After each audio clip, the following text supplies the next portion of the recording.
Alvin, ang sundalo. Credit to the author. 622 hanggang 28. Ang mga pangalan po na nandito ay galing sa mga name generator. Kaya kung meron man pagkakatulad sa mga pangalan ng totoong tao o lugar, ito ay tunay na hindi sinasadya.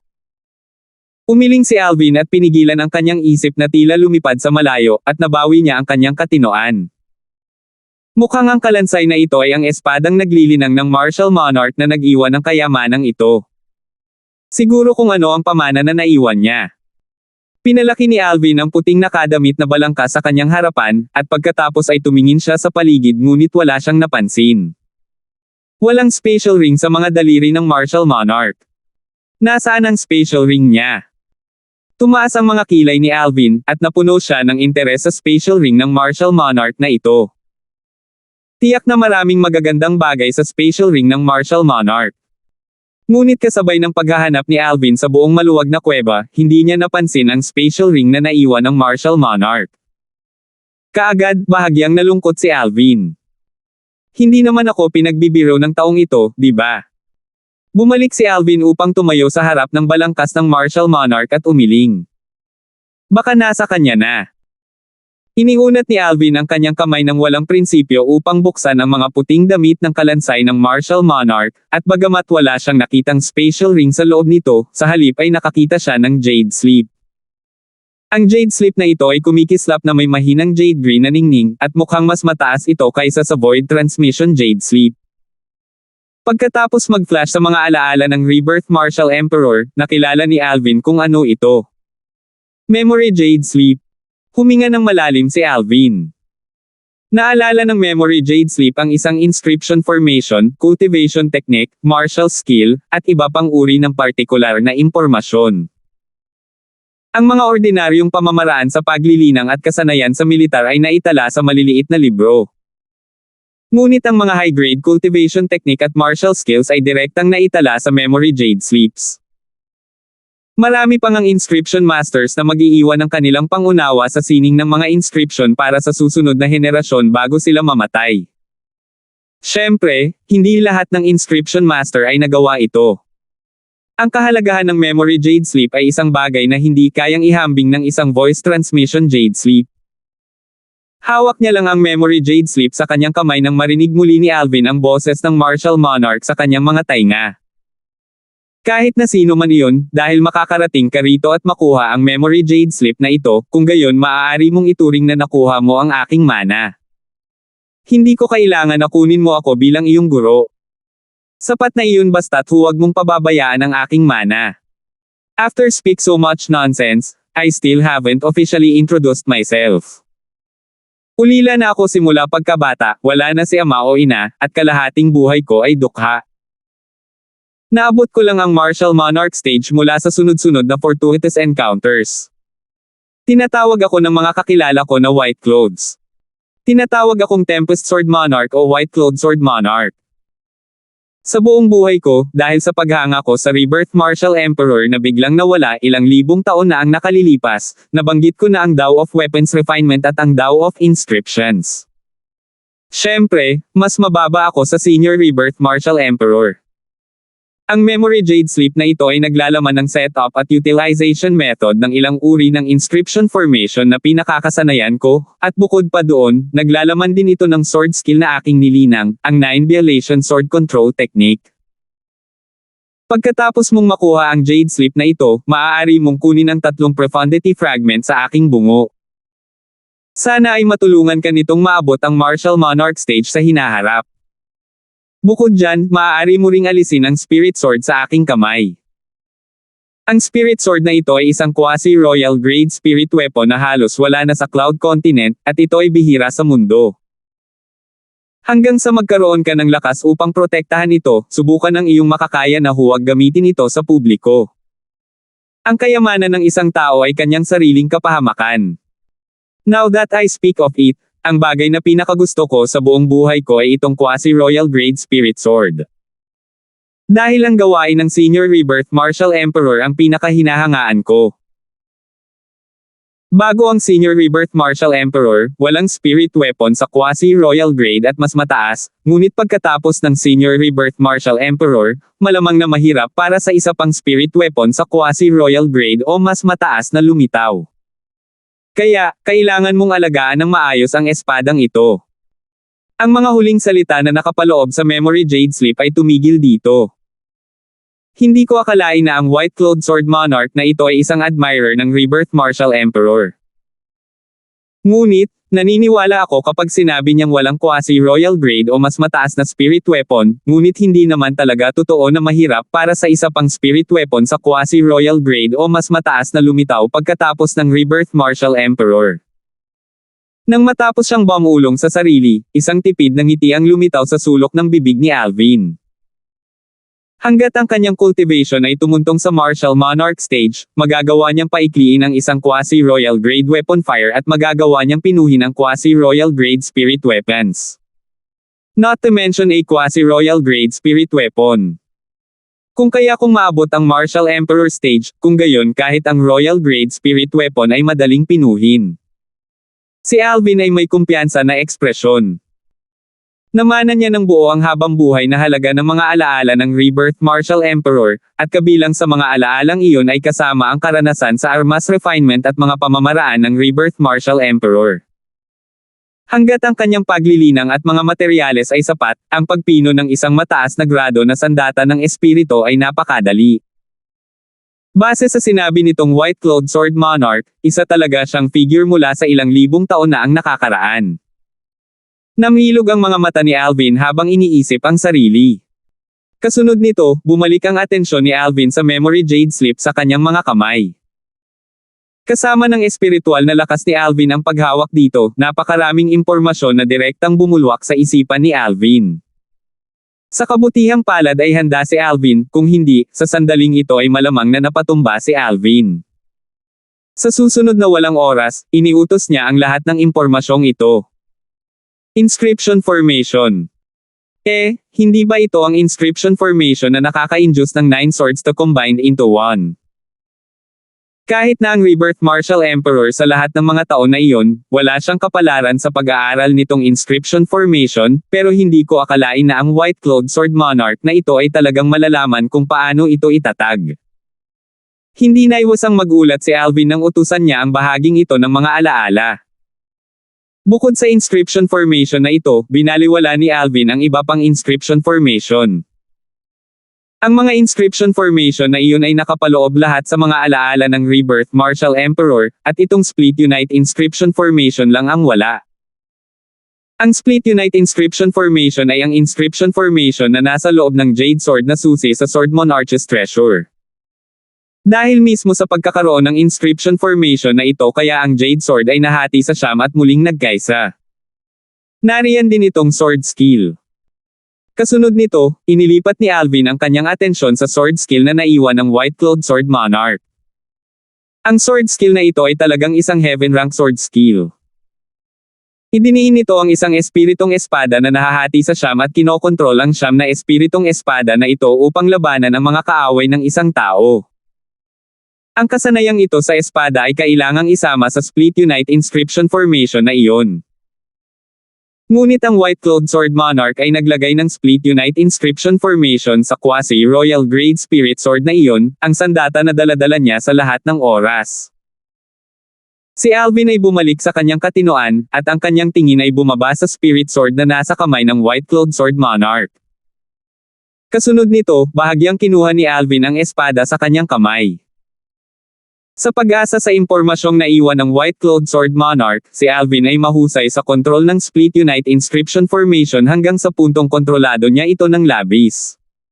Whoosh! Nanginginig ang kamay ni Alvin, at ang kanyang origin energy ay sumanib sa quasi-royal grade spirit sword. Sa susunod na sandali, isang maliwanag na liwanag ang dumaan sa spirit sword, at ito ay naging siyam na spirit sword. Ang 9 Tribulation Sword Control technique na ito ay kawili-wili dahil kailangan talaga nitong isama sa sining ng sword control. Ngunit ang sining ng sword control na ito ay nangangailangan ng pinagsamang paggamit ng spiritual force upang maisagawa ito. Nag-iisip si Alvin sa kanyang puso, kasunod ng impormasyon upang matutunan ang sining ng pagkontrol ng espada, at sa pagtaas ng kanyang kamay, inihagis niya sa hangin ang 9 na quasi-royal grade spirit swords. Kasabay nito, ang espiritual na lakas ni Alvin ay tumangay upang balutin ang 9 na espiritong espada, at nilayon niyang kontrolin ang mga espiritong espada na ito na lumutang sa hangin. Ngunit sa kasamaang palad, sa kasalukuyang espiritual na lakas ni Alvin, halos hindi niya magawang magpalutang sa hangin ang isang espiritong espada, bukod pa rito, nanginginig pa ito at babagsak anumang oras. Tulad ng para sa iba pang mga espiritong espada, sa halip ay direktang bumagsak ang mga ito sa lupa at naging sanhi ng isang alon ng maingay na tunog na umalangaw-ngaw. Ang 9 Tribulation Sword Control Technique na ito ay medyo kawili-wili. Bagamat ang lakas ng 9 na espada ay hindi kayang mag-overlap at dumagdag sa isa't isa, ngunit kapag ang 9 na espada ay umatake mula sa buong paligid, sa halip ay nagagawa nitong gawin ang iba na hindi mabantayan laban dito. Si Alvin ay sumanib sa panghabang buhay na halaga ng mga alaala ng Rebirth Martial Emperor, na naging dahilan upang maging malinaw ang kanyang paningin, at napagtanto niya kung gaano katangi ang 9 Tribulation Sword Control Technique. Sa isang tiyak na lawak, ang 9 Tribulation Sword Control Technique na ito ay hindi mas mababa sa pinakamahusay na high-grade Heaven Rank Offense Martial Skill sa mga alaala ng Rebirth Martial Emperor, the 9 Dragons Radiant Flash. Ang Radiant Flash ng 9 Dragon ay isang high-grade Heaven Rank Offense Martial Skill na nakapaloob sa 9 Dragons War Sovereign Technique na nilinang ni Alvin. Nagawa niya itong linangin pagkatapos na maabot ng 9 Dragons War Sovereign Technique ang ikapitong anyo, at ang lakas nito ay lubhang nakakatakot. Sa aking kasalukuyang lakas, hindi mahalaga kung ito ay ang 9 Tribulation Sword Control Technique o ang 9 Dragons Radiant Flash, pareho silang imposibleng linangin. Dapat kong isipin ito sa hinaharap. Sa ilang sandali, bumalik si Alvin sa kanyang katinoan, at ang kanyang tingin ay muling bumaba sa 9 na espiritong espada. Ang kanyang espiritual na lakas ay nagunat upang hawakan ang inscription sa isa sa mga spirit sword, at kaagad, ang 9 na espiritong espada ay muling nagkaisa. Sa kasamaang palad, pagkatapos itong quasi-royal grade spirit sword ay nahahati sa 9, hindi na ito magagamit ng mag-isa. Kung hindi, ito ay katumbas ng pagkakaroon ng 9 na quasi-royal grade spirit sword sa aking pag-aari. Bahagyang nadismaya si Alvin tungkol dito. Pero alam niyang imposibleng lumitaw ang ganitong abnormal na bagay sa mundong ito. Isang inscription formation ang nakapaghati ng isang quasi-royal grade spirit sword sa 9, at sila ay nagamit pa nila ng mag-isa. Hindi ba ang isang inscription formation na tulad niyan ay nakakalaban sa langit? Kung talagang umiral ang inscription na tulad nito, malamang na hindi ito matitiis ng langit. Pagkatapos na hatiin ang spirit sword sa 9, maaari lamang itong gamitin ng iisang tao.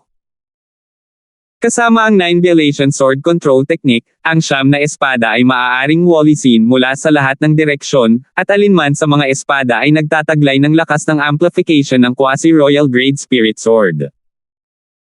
Nang naisip niya kung paano siya magkakaroon ng pagkakataon sa hinaharap na umasa sa quasi-royal grade spirit sword na nahati sa 9 upang isagawa ang 9 Tribulation Sword Control Technique, nakaramdam si Alvin ng bahagyang pagkasabik sa kanyang puso. Unti-unting huminahon ang mood ni Alvin. Bumaba ang kanyang tingin sa puting nakadamit na kalansay sa harap ng kanyang mga mata. Naalala pa niya ang mga huling salita ng White-Clawed Sword Monarch. Sa mga huling salitang iyon, hiniling niya kay Alvin na kunin ang 3 profundity fragment mula sa kanyang labi. 3 deep fragment. Kanina, sa loob ng mga salitang iniwan ng White-Clawed Sword Monarch, parang nabanggit niya na tinawag siya ng mga tao bilang Tempest Sword Monarch. Tempest. Wind, lightning, sword. Hindi kaya ang 3 uri ng profundity fragment sa kanyang bungo ay wind profundity fragment, lightning profundity fragment, at sword fragment. Nang mag-isip siya hanggang dito, muling lumundag ang mood ni Alvin na kakatahimik lang. Sa susunod na sandali, ang mga kamay ni Alvin na halos nanginginig ay dumikit sa bungo ng White-Clawed Sword Monarch upang hawakan ang 3 profundity fragment na iyon. Biglang naramdaman ni Alvin ang isang mabangis at mabilis na aura na dumampi sa kanyang kamay, at napunit nito ang kanyang kamay.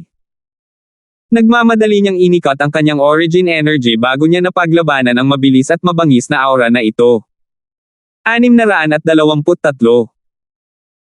Matapos niyang ihinto ang pagdurugo gamit ang kanyang origin energy, si Alvin na nag-aral ay nagmamadaling inikat ang origin energy sa kanyang kamay bago iniunat muli ang kanyang kamay. Sa pagkakataong ito, binawi niya ang 3 fragment ng sabay-sabay. Sa panlabas na anyo pa lang, ang mga fragment na ito ay bahagyang katulad ng concept fragment, ngunit may mga karagdagang hibla ng material na aura na parang apoy sa ibabaw nito. Ang isa sa mga fragment ay ganap na jade green, at ang paligid ay kumikislap na may jade green na apoy. Wind Profundity Fragment. Sa isang sulyap lang, nakilala ni Alvin na sumanib sa mga alaala ng Rebirth Martial Emperor ang Profundity Fragment na ito.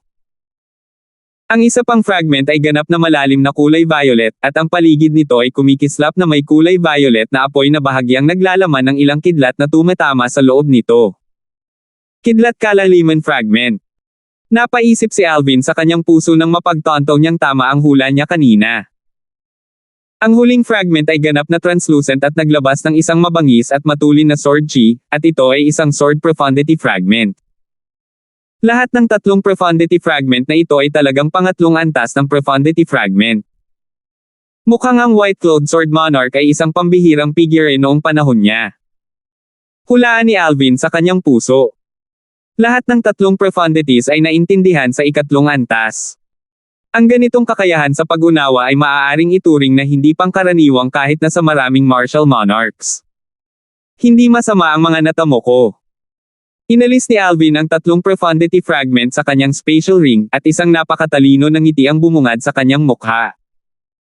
Ngunit, mabilis na napigilan ang ngiti sa kanyang mukha. I wonder how Nympha, Little Black, Little White, and Little Gold ay ngayon. Hindi ba sinabi ng white-clothed sword monarch na iyon na maaari akong umalis kapag nakuha ko na ang kanyang mana? Saan ako aalis? Nagsimulang tumingin si Alvin sa buong paligid. Sa huli, may napansin siya sa pader ng kuweba sa gilid. Ang isang maliit na bato na nakaumbok ay talagang biglang lumitaw sa dingding ng kuweba sa kanan.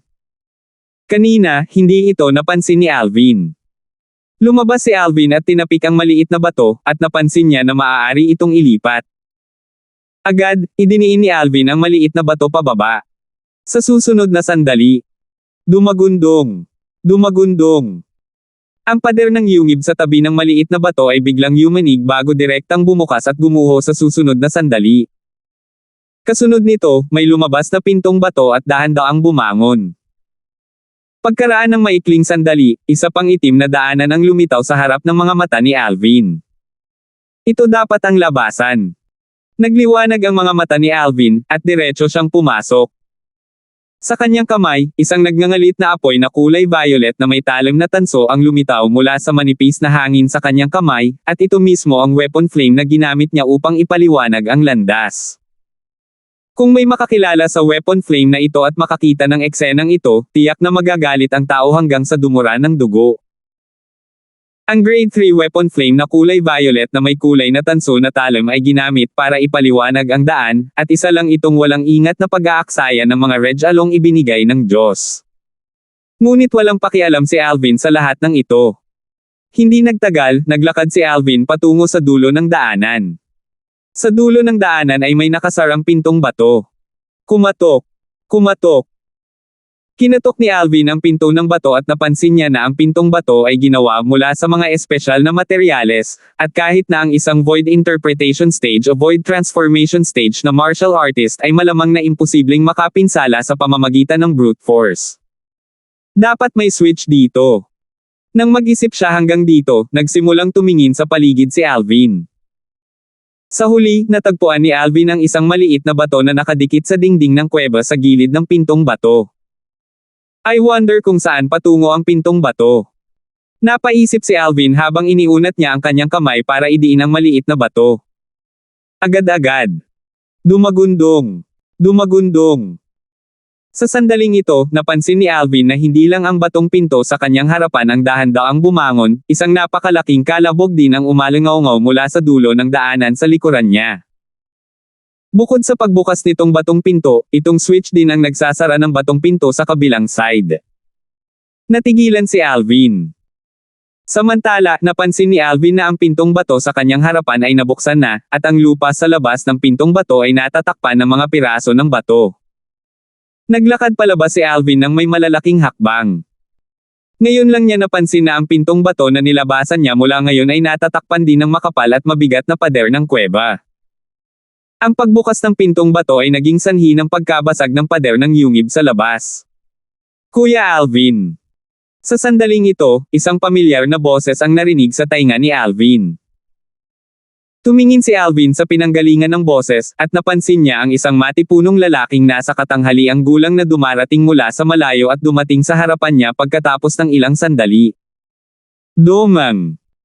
Nakilala ni Alvin ang taong dumating, at ito mismo ang unang nagmamay-ari ng Jade Sword na nakontak niya noong araw na iyon, si Domang. Bang!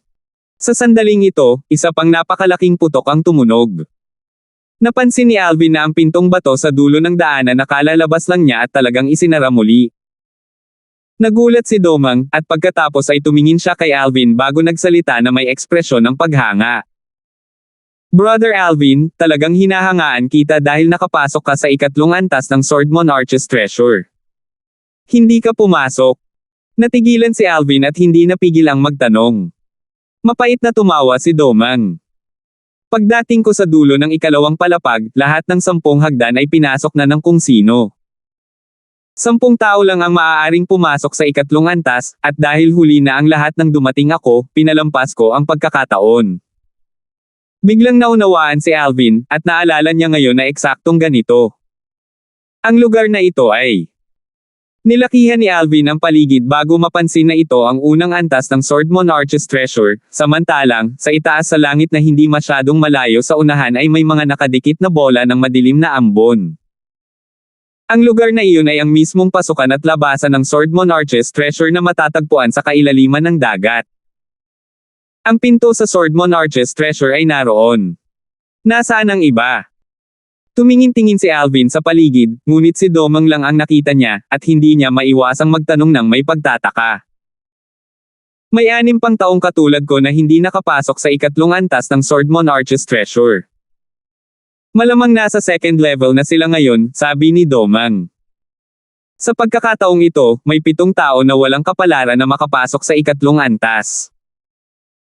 Sa gitna ng 10 posisyon upang makapasok sa ikatlong antas, sina Alvin, Nympha, ang maliit na gintong daga, at ang 2 maliliit na sawa ay nakakuha na ng 5 posisyon. Ang iba pang natitirang 5 posisyon ay hinati sa 12 tao, kaya natural na mayroong 7 tao na walang nakuha. Bakit hindi ka naghihintay sa second level? Nagtataka na tanong ni Alvin. Dahil nalampasan ko na ang pagkakataong makapasok sa ikatlong antas, ang pananatili sa ikalawang antas ay wala ring silbi, kaya bumalik ako sa unang antas. Ngunit, si Elder Hu ay pumasok sa ikatlong antas, kaya hindi ako dumating ng walang kabuluhan sa huli. Nang matapos siyang magsalita, bahagyang nasasabik si Domang. Pumasok siya sa ikatlong antas, so ano ang ikinatutuwa mo? Saglit na nanlamig ang mukha ni Alvin. Nakangiting sabi ni Domang, Brother Alvin, may isang bagay na hindi mo alam.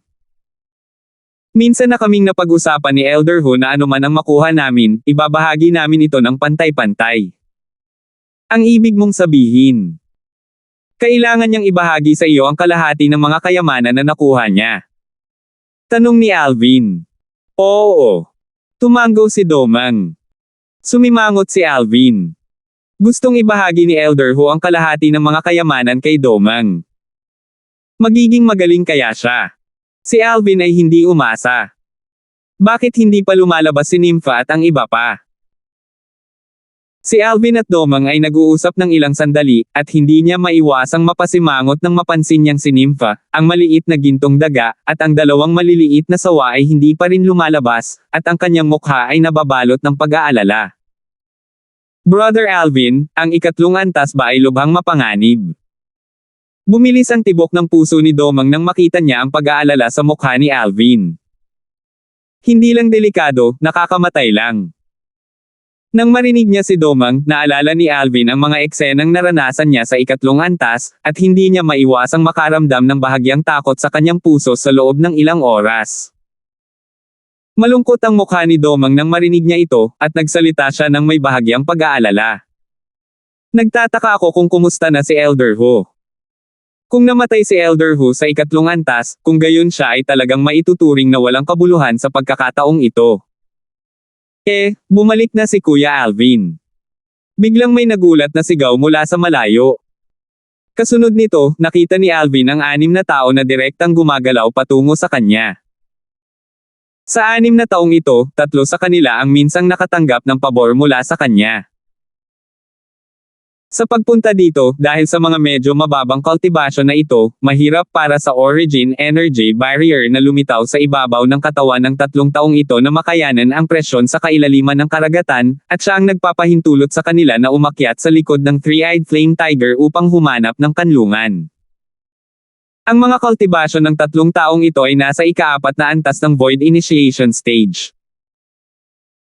Ngayon, medyo mainit ang loob nilang 3 habang nakatingin kay Alvin, samantalang, nang ang 3 pang tao ay tumingin kay Alvin, ang mga bakas ng ningning ng kasakiman ay naghalo sa kaibuturan ng kanilang mga tingin. Bagamat ito ay napakalalim na itinago, malinaw pa rin itong napansin ni Alvin. Ang mga paglilinang ng iba pang 3 taong ito ay nasa ika-5 antas ng void initiation stage.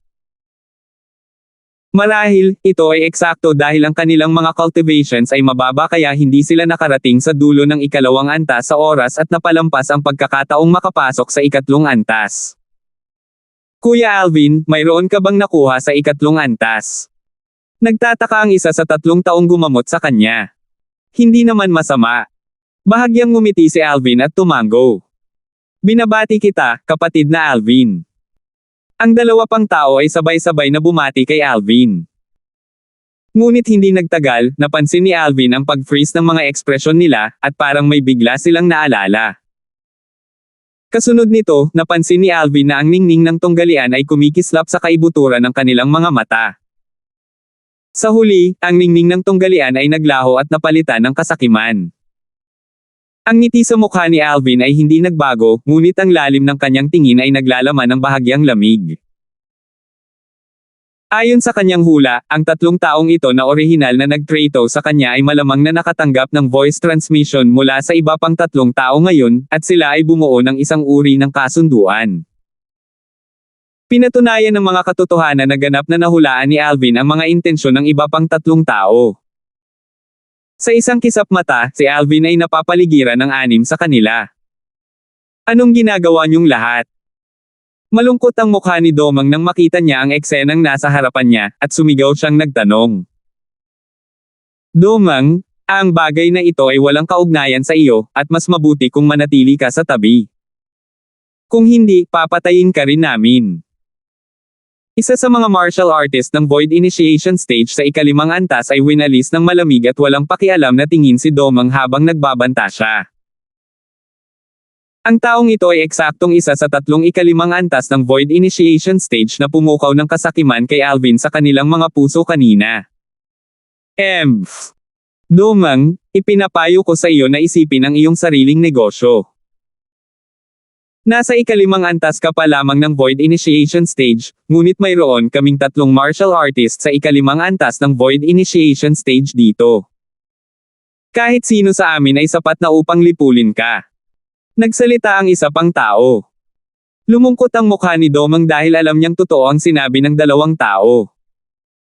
Kung tutulungan niya si Alvin, malamang na hindi niya matakasan ang kamatayan. Huwag ninyong kalilimutan ang young Miss Nympha na nasa tabi ni Brother Alvin. Kung maglakas loob kayong lahat na hawakan siya, talagang hindi kayo bibitawan ni young Miss Nympha. Huminga ng malalim si Domang at pinalaki si Nympha. Nang matapos magsalita si Domang, namutla ang 3 taong naudyukan na harapin si Alvin. Ngunit hindi nagtagal, nagngangalit ang kanilang mga ngipin at naging matatag. Ang kayamanan ay nagmumula sa panganib. Hindi mahuli ng isa ang mga anak ng tigre nang hindi pumapasok sa yungib ng tigre. Lalabas silang lahat. 624. Young Miss Nympha. Hanggat namatay siya, at susunugin natin ang kanyang bangkay para mawala ang lahat ng bakas. Paano malalaman ng young Miss Nympha na tayo ang pumatay sa kanya? Sunugin ang bangkay ko para mawala lahat ng bakas. Nanatiling hindi nagbabago ang ekspresyon ni Alvin, ngunit ang malamig na liwanag sa kaibuturan ng kanyang mga tingin ay naging mas malalim. Kung hindi pinayagan ni kapatid na Alvin ang tatlo sa inyo na sumilong sa likod ng Three-Eyed Flame Tiger kanina, lahat kayo ay lubos na hindi makakarating sa Sword Monarch's treasure na ito. Ngayon, lahat kayo ay nagiging pagalit at nagiging walang utang na loob na bastard. Tumayo si Domang sa tabi ni Alvin at nagsalita na may galit na ekspresyon. Ang mga ekspresyon ng tatlong pang-apat na antas na Void Initiation Stage na martial artist ay bahagyang naging malungkot, at sila ay tumitig kay Domang na para bang sinisisi nila si Domang sa sobrang daming nagsasalita. Domang, bibigyan kita ng 5 paghinga para makalayo kay Alvin. Kung hindi, maaari kang ilibing kasama niya. Isang 5th level Void Initiation Stage martial artist ang tumingin kay Domang at nagbanta. Domang, FK off. Ang dalawa pang 5th level Void Initiation Stage martial artists ay sumigaw na may malungkot na boses. Hindi magandang tingnan ang ekspresyon ni Domang, ngunit wala siyang anumang balak na lumayo. Domang, go on. Ang bagay na ito ay hindi nauugnay sa iyo noong una. Tumingin si Alvin kay Domang habang umiiling at ngumiti. Kuya Alvin, wala akong pakialam kung kunin mo ako bilang kaibigan mo o hindi, ngunit kinuha na kita para maging kaibigan ko. Dahil kaibigan kita at nakatagpo ka ng panganib, kung gayon natural na hindi ako makakatayo. Kung hindi, ako, si Domang, ay hindi gaanong tao. Lalong nabalisa si Domang nang magsalita siya. Bahagyang naantig si Alvin dahil hindi niya inasahan na magiging napakakusa ang ugali ni Domang. Ngunit ito ay lubos na nagustuhan sa kanya. Mukhang gusto mo talagang ilibing si Domang kasama niya. Mabuti sa ganitong paraan, dahil wala kaming dapat ikabahala na ipaalam mo sa batang iyon pagkatapos mong mamatay. Isa sa ika-5 antas ng Void Initiation Stage na martial artist na nakapaligid kina Alvin at Domang ay nginisyan. Mamatay. Ang mga tingin ng iba pang 2 5th level Void Initiation Stage martial artists ay nagbuga ng malamig na ilaw. Whoosh! Whoosh! Whoosh! Ang origin energy ay nagngangalit sa mga katawan ng iba pang 3 pang-4 na antas ng Void Initiation Stage na martial artist, at ang kanilang mga titig ay nakatitig ng diretso kay Alvin. Tanging kasakiman ang nananatili sa kaibuturan ng kanilang mga titig. Lahat kayo gustong pumatay sa akin. Tiningnan ni Alvin ang 3 martial artist sa ika-4 na antas ng Void Initiation Stage, at hindi niya napigil ang tumawa sa sobrang natural na tawa. Mula sa simula hanggang sa katapusan, kalmado ang ekspresyon niya nang humarap sa 3 4th level Void Initiation Stage at 3 5th level Void Initiation Stage martial artist na may masamang intensyon, at hindi siya natakot kahit kaunti. Alvin, tinulungan mo kami at inamin namin ang iyong pabor. Kung may gusto kang sisihin, masisisi mo lang ang sarili mo sa pagkuha ng bagay na hindi mo dapat makuha. Isa sa mga martial artists sa ika-4 na antas ng Void Initiation Stage ang lakas ng loob na sabihin ito. Eksakto.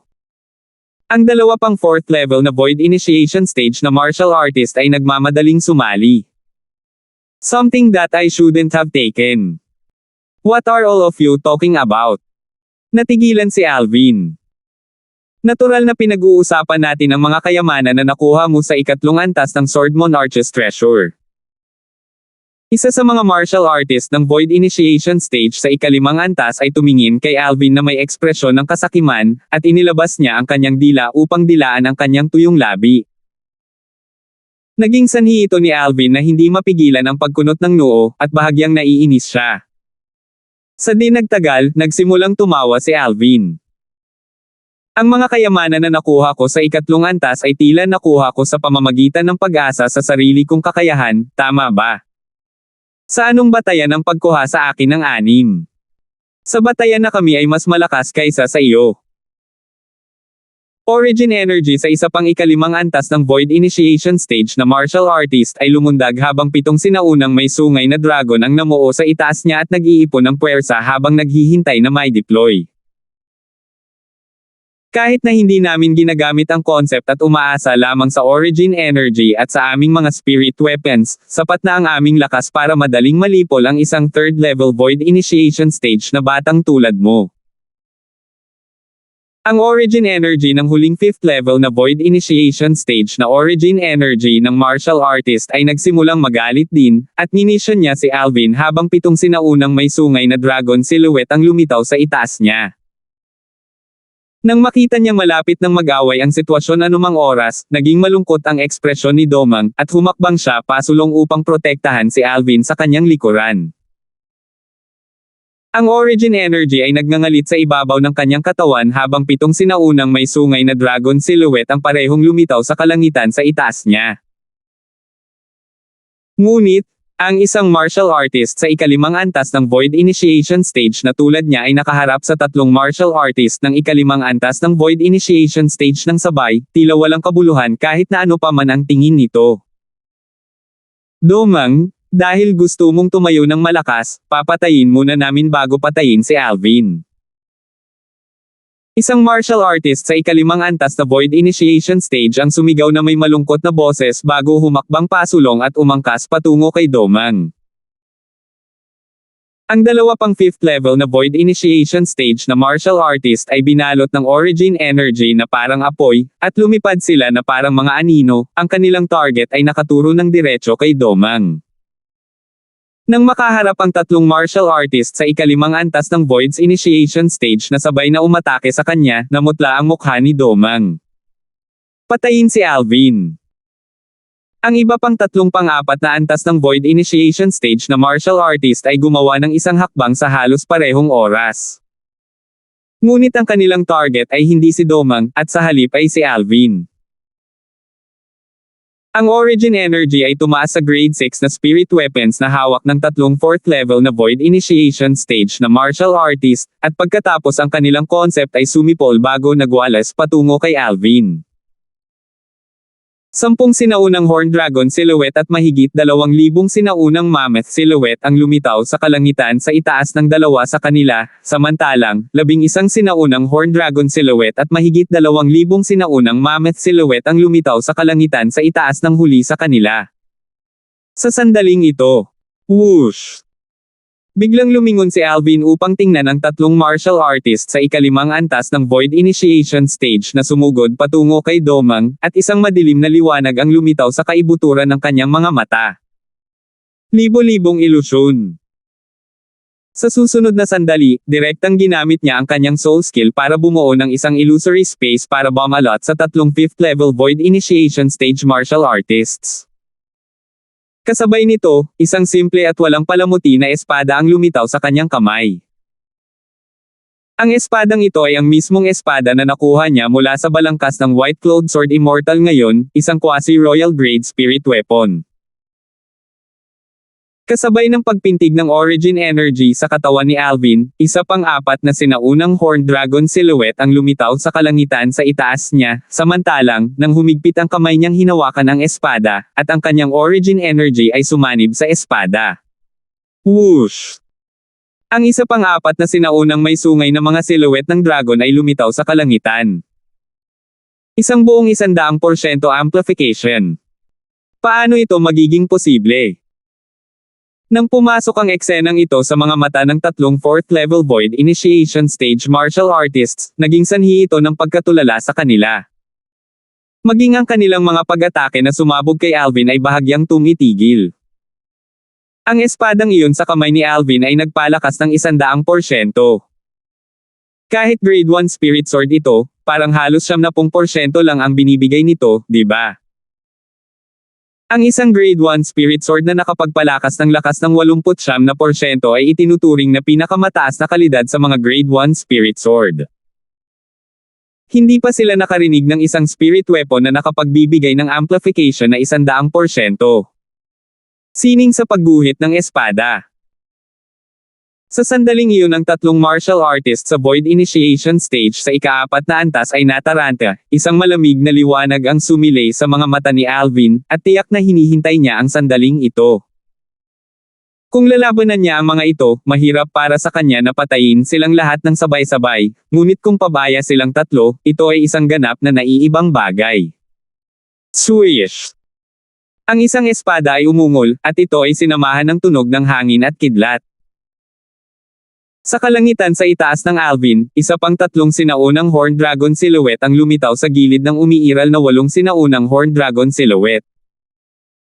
Ang second level wind concept ay maihahambing sa lakas ng 2 sinaunang may sungay na dragon. Ang first level lightning concept ay maihahambing sa lakas ng 1 sinaunang may sungay na dragon. Isang kabuoang 11 halaga ng lakas ng sinaunang sungay na dragon. Ang kanyang lakas ay ganap na napigilan ang 2 sa ika-4 na antas ng Void Initiation Stage na Martial Artist at bahagyang mas mababa sa huling ika-4 na antas ng Void Initiation Stage na Martial Artist. Isang liwanag ng espada na parang kidlat ang kumislap, at 2 tali ng dugo ang bumaril. Bang! Bang! 2 martial artists sa ika-4 na antas ng Void Initiation Stage ang bumagsak sa lupa. Bagamat ang huli sa kanila ay nagmamadaling hamarang sa espada ni Alvin, gayunpaman siya ay nagtamo ng matinding pinsala. Sa orihinal, kung ang taong ito ay gagamit ng kanyang buong lakas, ang kanyang lakas ay nalampasan si Alvin sa pamamagitan ng lakas ng 2,000 sinaunang mammoth. Ngunit dahil sa kanyang kawalang ingat, ito ay naging dahilan upang mapalampas niya ang magandang pagkakataon na patayin si Alvin. Ikaw. Ang pang-4 na antas ng Void Initiation Stage na Martial Artist na lubhang nasugatan ay nagpumiglas na tumayo, at itinutok niya ang Grade 6 na Spirit Weapon sa kanyang kamay ng diretso kay Alvin na may napakasamang maputlang mukha. Yan! Ano ang espiritong iyon? Ngunit sa kasamaang palad, tiyak na hindi siya makatapos ng pagsasalita. Swish! Ang quasi-royal grade spirit sword sa kamay ni Alvin ay nag-transform sa isang sword light na kumikislap na parang anino at madaling pumatay sa matinding nasugatan na martial artist. Kasunod nito, ibinalik ni Alvin ang quasi-royal grade spirit sword sa kanyang spatial ring. Kuya Alvin. Samantala, nakabawi na rin si Domang mula sa kanyang pagkabigla, at pagkatapos ay tumingin siya kay Alvin. Anong ginagawa nilang tatlo? Si Domang, nakatatapos lang magtanong nito, ay biglang nakaamoy ng dugo, at lumingon siya para mapansin ang 3 bangkay na nahulog sa harapan ni Alvin. Ang 3 bangkay na ito ay nahulog sa isang pool ng dugo, at nang ito ay pumasok sa mga mata ni Domang, ito ay napakasilaw at ningning. Ito. Pagkaraan ng mahabang panahon, nakabawi si Domang mula sa kanyang pagkabigla, at tinitigan niya ng blanko si Alvin. Kuya Alvin, ginawa mo ito. Ano sa tingin mo? Nagkibit balikat si Alvin, at isang napakatalino ng ngiti ang sumilay sa kanyang mukha mula simula hanggang sa huli. Ngunit nang ang ngiti na ipinakita ni Alvin ay pumasok na ngayon sa mga mata ni Domang, ito ay walang pinagkaiba sa ngiti ng isang demonyo. Lumingon si Alvin upang tumingin ng may kalmadong ekspresyon sa 3 tao na nahulog sa illusory space ng kanyang soul skill at nag-aaway sa isa't isa, at parang ang lahat ng ito ay walang kaugnayan sa kanya. Ang 3 ika-5 antas ng Void Initiation Stage na martial artist ay may pantay na lakas, at sila ay nakipag-away ng magulo sa isa't isa. Ang mga espiritong sandata sa kanilang mga kamay ay kumikislap ng mabangis upang basagin ang kanilang mga kasama na nakatayo pa rin sa magkabilang gilid nila kanina lang. Ang labanan ay labis na kalunos-lunos. Nang lumingon din si Domang, tiningnan niya ang 3 martial artists sa ika-5 antas ng Void Initiation Stage na nasa isang magulong labanan at nakatanggap ng matinding pinsala. Kuya Alvin, ano ang ginagawa nilang 3? Hindi ko alam. Umiling si Alvin at walang pakialam na sinabi, marahil ang mga samsam ay hindi maaaring hatiin ng patas, na naging dahilan upang magsimula sila ng dogfight. Si Domang ay natural na hindi naniniwala sa mga salita ni Alvin. Ang mga samsam ay hindi maaaring hatiin ng patas. Anong biro? Kanina, ang 3 taong ito ay lumalapit ng may pananakot, at ginamit nila ang lahat ng kanilang kakayahan upang salakayin siya ng isang nakamamatay na suntok. Akala niya noon ay mamamatay siya sa kamay ng 3 taong ito. Sa hindi inaasahang pagkakataon, sa kritikal na sandali, silang tatlo ay talagang tumigil sa pag-atake ng sabay, at sa halip ay nagsimula silang mag-away sa isa't isa. Naging sanhi ito ni Domang na orihinal na nag-iipon ng puwersa habang naghihintay ng labanan upang tumingin sa kanilang tatlo na nakikipaglaban na may natulala na ekspresyon, at ang origin energy na naipon niya ay ganap na nagkalat. Siya, na isang karaniwang target, ay naging isang manunood. Tatlong tao na tumawag sa isa't isa na magkapatid kanina at gustong magkasamang patayin ang sa halip ay nagsimulang mag-away, at ito ang naging dahilan para hindi siya makapagsalita. Pero hindi niya lang alam kung ano ang nangyari. Bigla, si Domang ay hindi sinasadyang sumulyap kay Alvin, at nang makita niya ang malamig na ngiti na lumulubog sa mga sulok ng bibig ni Alvin, ang kanyang puso ay bumigat ng walang dahilan. Si Kuya Alvin ba ang may gawa nito? Matapos ang pag-iisip na ito ay lumitaw sa isip ni Domang, imposibleng maglaho pa, at tila ito ay nag-ugat sa kanyang isipan. Kahit na hindi niya alam kung paano ito ginawa ni Alvin, malakas ang pakiramdam niya na ang lahat ng ito ay ginawa ni Alvin. Sa kauna-unahang pagkakataon, bakas ng takot ang bumungad sa kanyang puso ng walang dahilan habang tinitingnan niya ang naka-violet na binata sa kanyang harapan. Alam niya na ito ay isang pag-iral na hindi maaaring masaktan. Isang pag-iral na maaari lamang gawing isang kaibigan, ngunit hindi isang kaaway. Kung gagawin niyang kaaway niya si Alvin, tiyak na mamamatay siya ng walang kamatayang kamatayan. 625. Pagkaraan ng maikling sandali, lahat ng tatlo sa ikalimang antas ng Void Initiation Stage na martial artist na nahulog sa ilusyon na espasyo na nilikha ng soul skill ni Alvin, Thousand Illusions, at nagduso ng mabibigat na pinsala mula sa pakikipaglaban sa isa't isa. Halos hindi makatayo ang tatlo habang naghahabol ng hininga at humarap sa isa't isa in a three-way confrontation. Bang! Sa sandaling ito, isang napakalaking banda ang tumunog, at nakuha nito ang atensyon nina Alvin at Domang. Para naman sa tatlong martial artists sa ikalimang antas ng Void Initiation Stage, sa halip ay tila hindi nila ito narinig. Napatingin si Alvin, at nakita niya ang malayong pader ng kuweba na biglang gumuho, at isang batong pinto ang lumitaw sa pwesto nito. Kasabay ng pag-angat ng pintong bato, lumabas ang isang magandang figure upang lumitaw sa kanyang mga mata. Nympha. Nagliwanag ang tingin ni Alvin nang makita niya ang dalagitang nakadamit na dilaw na dahan-daang lumabas. Ang batang babae ay tiyak na si Nympha. Kuya Alvin. Ang batang babae ay may mahabang mukha, ngunit nang makita niya si Alvin, sinira niya ang isang bakas ng ngiti sa kanyang mukha. Anong problema? Tanong ni Alvin na may bahagyang pag-aalala nang makita niyang may mali kay Nympha. Big Brother Alvin, napakawalang kwenta ko. Sa 6 na pagsubok sa ikatlong antas ng Sword Monarch's Treasure, talagang nabigo ko ang dalawa sa kanila. Napaangat ang mukha ni Nympha habang malungkot na nagsasalita. Aling dalawang pagsubok ang nabigo mo? Nagtataka na tanong ni Alvin. Bumagsak ako sa unang pagsubok upang pumili ng isang Grade 1 Spirit Sword, at pagkatapos ay ang huling pagsubok sa paghamon sa isang Mirror Puppet, nalalabanan ko lamang ito hanggang sa isang tie at nauwi ito sa kabiguan. Nang matapos magsalita si Nympha, may ekspresyon siyang hindi nagbitiw. Alam ng taong iyon ang lahat ng aking kakayahan, at ako ay lubos na walang magawa laban dito. Si Nympha ay casual na nagsalita, ngunit nang ito ay pumasok sa mga tainga ni Domang, sa halip ay naging sanhi ito kay Domang na tila siya ay tinamaan ng kidlat, at siya ay ganap na natulala. Isa. Grade 1 Spirit Sword. Para kay Domang, ang pagkuha ng Grade 5 Spirit Sword ay nagdulot na ng isang partikular na antas ng kahirapan. Isang Grade 1 Spirit Sword ang laging nakakabigla sa kanyang puso. Kung ganoon, pumili ka ba ng Grade 2 Spirit Sword o Grade 3 Spirit Sword? Nagtataka na tanong ni Alvin. Isang Grade 2 Spirit Sword.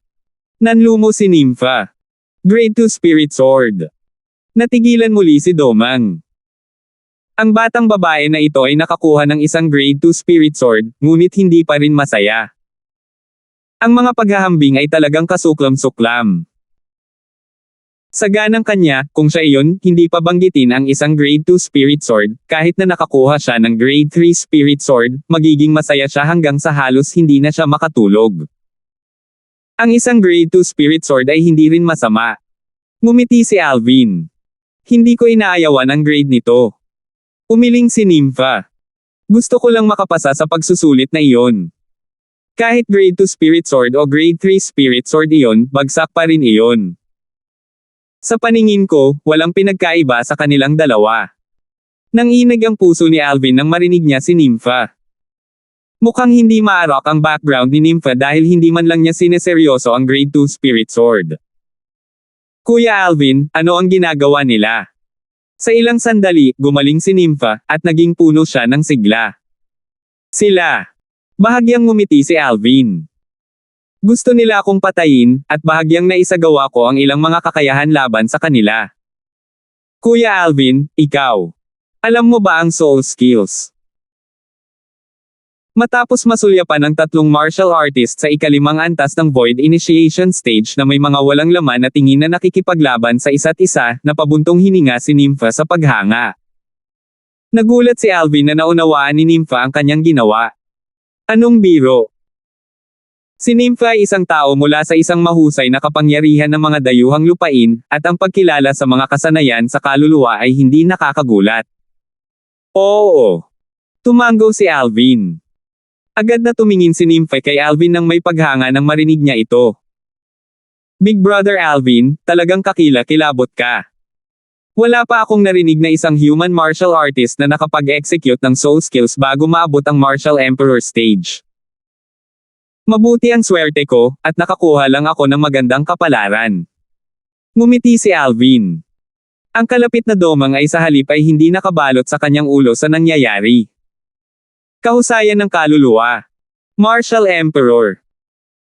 Hindi pa niya narinig o nakita ang una, samantalang, narinig lang niya ang huli at alam na ito ay isang pag-iral na nasa tuktok ng Cloud Continent.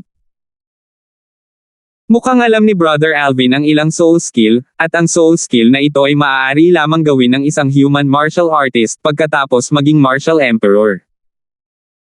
Ito ang loika na ibinuod ni Domang pagkatapos magsuklay at mag-order ng impormasyon. Itong Brother Alvin ay talagang tunay na nakakagulat. Habang tinitingnan niya si Alvin na masayang nakikipag-usap sa batang babae, kumaibot ang mga sulok ng bibig ni Domang, at nang matapos siyang bamulong, hindi niya alam kung paano ilarawan ang gulat na dinala sa kanya ni Alvin. Kuya Alvin, bakit kanila gustong patayin? Tanong ni Nympha. Nakita nila akong lumabas mula sa ikatlong antas ng Sword Monarch's treasure at sakam sa mga bagay na nakuha ko sa loob nito, at gusto nila akong patayin para agawin ang aking mga kayamanan. Sa huli, naging ganito. Nang matapos siyang magsalita, nagkibit-balikat si Alvin, at mayroon siyang ekspresyon na tila walang kinalaman sa kanya ang lahat ng ito. Kuya Alvin, masyado kang maawain. Gusto ka nilang patayin, pero hinayaan mo silang mabuhay ng matagal. Bahagyang umiling si Nympha. Kasunod nito, sa ilalim ng gulat na mga tingin ni na Alvin at Domang, biglang itinaas ni Nympha ang kanyang kamay. Kasabay ng kamay ni Nympha na dahan-daang itinulak palabas. Whoosh! Isang alon ng malamig na hangin na napakalamig sa sukdulan ng bumalot sa tatlong ikalimang antas ng Void Initiation Stage na martial artist na naglalaban ng magulong magkasama, at ito ay nagyelo sa kanila upang maging mga eskultura ng yelo. Nakatayo doon ang tatlong parang buhay na eskultura ng yelo na may iba't ibang anyo. Ang pagtingin lang sa kanila ay nakakasama na. Nakakunot ang noo ni Nympha habang nakatingin sa tatlong ice sculpture, at bahagyang nanginginig ang kanyang kamay. Agad na sumipol ang tatlong pinong karayom mula sa yelo. Swish! Swish! Swish! Ang mga karayom ng yelo ayon sa pagkakasunod ay bumangga sa isa sa tatlong ice sculpture, na naging sanhi ng mga ito upang direktang mabasag at gumuho. Ang tatlong ikalimang antas ng Void Initiation Stage na martial artist sa loob ay patay ng walang duda.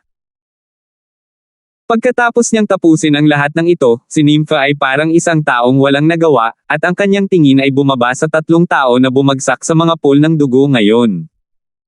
Bakit pati ang mga taong ito ay namatay? Kinikilala ko sila, Kuya Alvin, minsan ay tinulungan mo sila ng may kabaitan sa pamamagitan ng pagpayag sa kanila na maghanap ng kanlungan sa likod ng big guy. Pinatay ko sila. Walang pakialam na sinulyapan ni Alvin ang tatlong bangkay at sinabing, itong tatlong tao at iyong 3 taong pinatay mo lang ay nagsanib puwersa at gusto akong patayin at agawin ang mga kayamanan na nakuha ko sa 3 antas. Ano? Naging malungkot ang mukha ni Nympha, at galit siyang tumingin sa 3 bangkay. Ang 3 taong ito ay talagang gumanti ng pabor ng kasamaan. Karapat-dapat sila sa kamatayan. Sa ilalim ng kanyang matinding galit, muling lumusob si Nympha, at ang aura na nagyayelong lamig sa sukdulan ay bumalot sa 3 bangkay. Agad na nag-transform ang 3 bangkay sa 3 ice sculpture na nakahandusay sa lupa. Bang!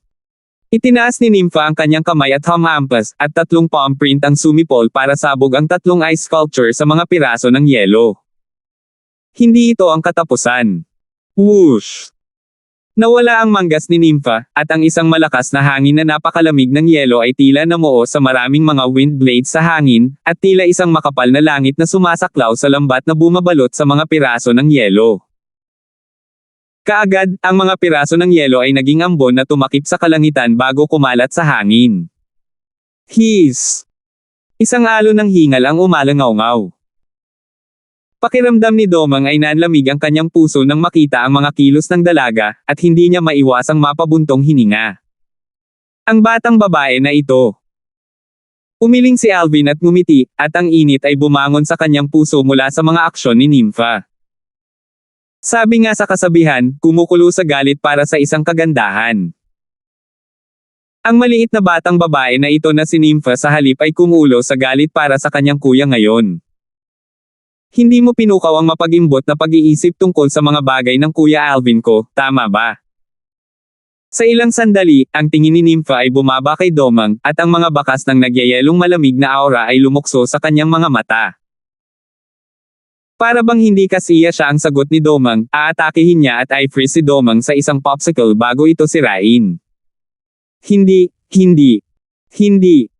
Nagsimulang manginig ang katawan ni Domang sa walang dahilan. Naranasan na niya ang init ng ulo nitong little lady, at nakaramdam siya ng takot mula sa kaibuturan ng kanyang puso. Ngayon, kahit na may nabash sa kanya hanggang sa mamatay, hindi siya maglalakas loob na saktan ang little lady na ito. Kapag ang iba ay pumatay, nag-iiwan sila ng bangkay sa anumang paraan, at kahit na mas masahol pa ito ay magiging isang bangkay. Ngunit ang little lady ay naging dahilan upang ang isa ay naging abo sa pamamagitan ng pagtaas ng kanyang kamay, at naging dahilan upang ang isa ay hindi mag-iwan ng kahit isang bakas sa mundong ito. Nympha, huwag mong takutin si Domang. Noong gustong makipag-usap sa akin kanina ng 6 na taong iyon, tumayo pa siya para tulungan ako at gustong labanan sila hanggang kamatayan. Umiling si Alvin. Ang lamig sa mga mata ni Nympha ay agad na nawala at napalitan ng init tulad ng tag-araw. So ayun pala, parang na-misunderstood kita. I never imagined na tinulungan mo pa pala si Kuya Alvin. Dahil ganito, bibigyan kita ng regalo ng pasasalamat. Sa sandaling matapos magsalita si Nympha, isang 3 talampakang haba na talam ang lumitaw sa manipis na hangin na may pagtaas ng kanyang kamay, at sumipol ito upang mariing bumaba sa harap ni Domang at tumusok sa lupa. Ito ba? Nagulat si Domang, at nang makabawi siya mula sa kanyang pagkagulat, tumingin siya kay Nympha na may nalilitong ekspresyon. Ito ang grade 2 spirit sword na nakuha ko sa 3 antas, malamang na hindi na ito magugustuhan ni Kuya Alvin, kaya kunin mo na. Habang nagsasalita si Nympha, bahagyang lumingon siya kay Alvin, at ang kanyang tingin ay naglalaman ng malalim na kahulugan. Naging sanhi ito ng puso ni Alvin na hindi maiwasang mataranta. Hindi kaya may alam itong batang babae. Grade 2 Spirit Sword. Nanginig ang katawan ni Domang nang marinig niya si Nympha, pagkatapos ay tumingin siya sa Spirit Sword nang may pagtataka, at labis siyang nasasabik sa kanyang puso. Pagkaraan ng maikling sandali, nakabawi siya sa kanyang pagkamangha at tumingin kay Nympha. Ikaw. Pinagbibigyan mo talaga ako. Ano? Ayaw mo. Nakakunot ang noo ng magagandang kilay ni Nympha habang nagsasalita siya ng walang pakialam. Kung ayaw mo, babawiin ko agad. Hindi. Gusto ko. Agad na nabalisa si Domang nang marinig niya ang dalaga, at diretso niyang itinago ito sa kanyang spatial ring dahil natatakot siyang baka pagsisihan talaga ng dalaga ang kanyang desisyon. Pagkatapos niyang alisin ang Grade 2 Spirit Sword, nakahinga ng maluwag si Domang bago tumingin sa dalaga at nagmamadaling nagpahayag ng pasasalamat. Salamat, Young Miss Nympha. Salamat, Young Miss Nympha. Bakit hindi pa lumalabas ang Little Black, Little White, at Little Gold? Tumingin si Nympha sa paligid at kumunat ang noo, at may bahagyang pag-aalala sa pagitan ng kanyang mga kilay. Bagamat walang sinabi si Alvin, mababaka sa kanyang mukha ang pag-aalala. Tahimik na lumipas ang oras. Lumipas ang 1 oras. Lumipas ang 2 oras. Makalipas ang 3 oras. Bang! Isang napakalaking putok ang umalangaw-ngaw na naging dahilan upang si Alvin, Nympha, at Domang ay tila nagising mula sa isang panaginip. Sa di nagtagal, nakitang bumukas ang malayong pader ni Yungib, at lumitaw doon ang isang mabigat na pintong bato na dahan-daang tumataas. Squeak squeak! Isang pamilyar na sigaw ang umalangaw-ngaw, at nagdulot ito kay Alvin na tila isang mabigat na pasanin ang naalis sa kanyang balikat. Isang malambot at mabilog na maliit na gintong mouse ang mabilis na lumitaw sa harap ng mga mata ni Alvin. 626. Whoosh! Ang maliit na gintong daga ay nagbagong anyo ng isang gintong kidlat na kumislap upang bumaba sa balikat ni Alvin. Munting ginto, nakalabas ka na sa wakas. Kamusta? Ilan sa 6 na pagsubok ang nalampasan mo? Tumingin si Alvin sa maliit na gintong daga at ngumiti habang nagtatanong. Nang marinig niyang nagsalita si Nympha tungkol sa kanyang pagkikita sa 3 antas, napagtanto ni Alvin na lahat ng pumasok sa 3 antas ay nahaharap sa parehong mga pagsubok. Siyempre, ang huling pagsubok, ang mirror puppet, ay bahagyang naiiba. Ang bawat isa ay humarap sa kanilang sariling mirror puppet. 2. Ang ulo ng maliit na gintong daga ay lumuhad at siya ay nagsalita ng bahagya ng mahina. 2 pagsubok lang ang pinagdaanan mo. Alin sa 2? Natigilan si Alvin. Ang 100 origin shadow puppets at ang earth puppet. Nabigo ako sa lahat ng iba pa. Ang maliit na gintong daga ay nagsalita ng may pagkalungkot. Ngunit sa halip ay hindi binigyang diin ng kanyang bata na boses ang kanyang kasalukuyang nararamdaman. Mukhang hindi pa rin masama ang mga resulta ko. Naglakad si Nympha sa gilid ni Alvin bago iniunat ang kanyang kamay upang haplasan ang makinis na likod ng maliit na gintong daga, at ngumiti siya. Natagpuan niya ang equilibrium mula sa maliit na gintong daga. Komportebling ipinikit ng maliit na gintong daga ang kanyang mga mata, at nasiyahan siya sa hawakan ni Nympha. Hindi niya itinakwil si Nympha kahit kaunti, at marahil ay dahil minsang tinulungan siya ni Nympha na maghayganti. Bagamat hindi sila direktang pinatay ni Nympha, ang lahat ng mga nakatataas sa tangkla ng Eastern Mulberry Empire ay tinatakan sa loob ng yelo ni Nympha, na nagpapahintulot sa maliit na gintong mouse na magkaroon ng pagkakataong patayin sila. Ang maliit na gintong daga ay nagtataglay ng katalinuhan na hindi mas mababa sa mga tao, kaya natural niyang alam na kung hindi dahil kay Nympha, imposible para sa kanya na maghayganti. Sa kasalukuyan, nang makita niya sina Alvin, Nympha, at ang maliit na gintong daga na masayang nag-uusap, ang kalapit na Domang ay natigilan. Isang daga. Nakakapagsalita yan. Ito. Isa itong void interpretation stage na demonyong halimaw. Nadama ni Domang na ang sorpresa na naramdaman niya sa buong buhay niya ay hindi kasing dami ng pagkabigla niya ngayon. Anong uri ng mga tao at demonyong hayop ang nasa tabi nitong kapatid na Alvin? Pakiramdam ni Domang ay namamanhid ang kanyang anit. Kuya Alvin. Ang maliit na gintong daga ay kumislap sa kanyang jade green na mata, at tinitigil niya si Alvin habang nagtatanong. Ilang pagsubok ang nalampasan mo? Tumingin si Alvin sa maliit na gintong mouse ngunit hindi direktang tumugon, at sa halip ay sinabi niya sa pamamagitan ng voice transmission, lahat sila. Lahat sila. Agad na lumitaw ang pagkabigla sa kaibuturan ng mga mata ng maliit na gintong daga. Ang eksenang ito ay napansin lang ni Nympha, at nagpadala siya ng voice transmission sa mga tainga ni Alvin. Big Brother Alvin, you're being unfair. You only told Little Gold, but not me. You little girl, hindi mo pa ba alam? Sumagot si Alvin na may mapait na ngiti. Ang dahilan kung bakit hindi siya direktang nagsalita at sa halip ay piniling magpadala ng voice transmission ay hindi dahil sa ayaw niyang sabihin kay Nympha, ngunit ito ay sa halip ay dahil natatakot siyang mabigla ang kalapit na domang. Sa halip ay hindi alam ni Alvin na sunod-sunod na ang pagkabigla ni Domang sa kanilang tatlo, at kahit na mabigla siya muli, hindi siya masyadong makaramdam. Dahil manhid na siya. Kahit gaano pa kakapani-paniwala ang isang bagay na lumitaw kay Alvin, hindi siya magugulat. Paano ko malalaman kung hindi mo sasabihin sa akin? Ang pagpapadala ng boses ni Nympha ay naglalaman ng bahagyang hinaing nang marinig niya si Alvin, at ipinakita pa niya ang isang maislan at nakakaantig na ekspresyon at mga mata na may mga luhang malapit ng bumagsak. Sa kasalukuyan, siya ay tulad ng ibang tao kung ihahambing sa dati niyang sarili na determinadong pumatay. Umiling si Alvin at bahagyang walang magawang nagpadala ng voice transmission. Sige, sasabihin ko. Nalampasan ko lahat ng pagsubok. Nung tumingin ka sa akin ng ganyan kanina, hindi mo ba nahulaan? Naramdaman ko lang na maaaring nakapasa si Kuya Alvin sa lahat ng pagsubok. Hindi ako lubos na sigurado. Nang matapos ni Nympha ang kanyang voice transmission, ang kanyang maislan at nakakaantig na ekspresyon ay nawala, at ang kanyang tono ay puno ng pagtataka. Kuya Alvin, paano ka nakapasa sa una at huling pagsubok? Nang harapin ng mausisa na si Nympha, walang itinago si Alvin at sinabi ang lahat ng kanyang naranasan. Siyempre, iniwan niya ang mga bagay na may kaugnayan sa mga alaala ng Rebirth Martial Emperor. Ang Grade 1 Spirit Sword ay talagang isang hindi kumpletong espada na hindi pa nabuo. At saka, nasa loob ito ng isang tumpok ng scrap sa paligid ng yungib.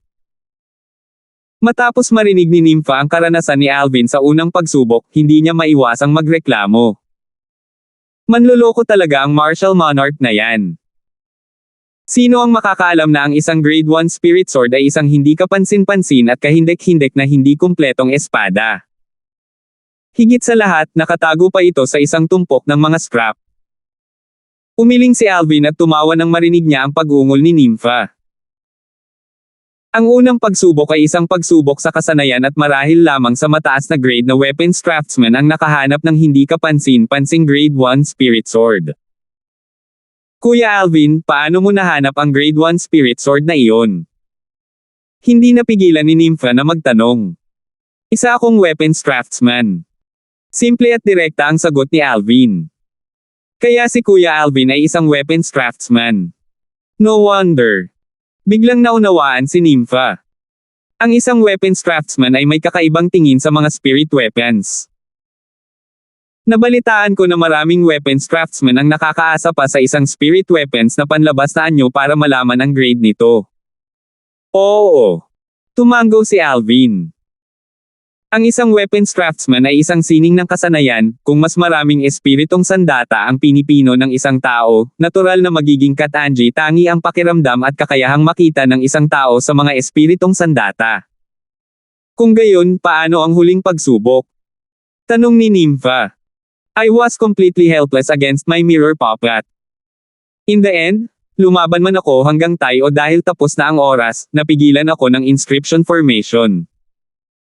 Kung hindi, maya-maya ay matatalo ako nito. Kuya Alvin, paano mo hinarap ang iyong mirror puppet? Ipinikit ni Nympha ang kanyang magagandang mata habang nakatingin kay Alvin. Ngumiti si Alvin.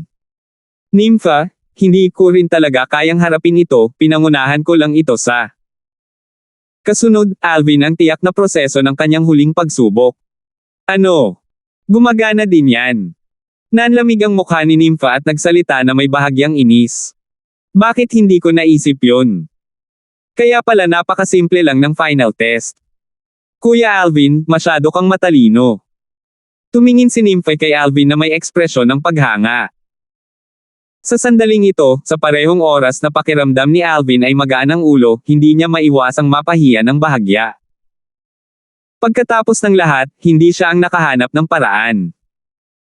Iyon ang pamamaraan sa loob ng mga alaala ng Rebirth Martial Emperor, samantalang gumamit lamang siya ng paraan ng ibang tao.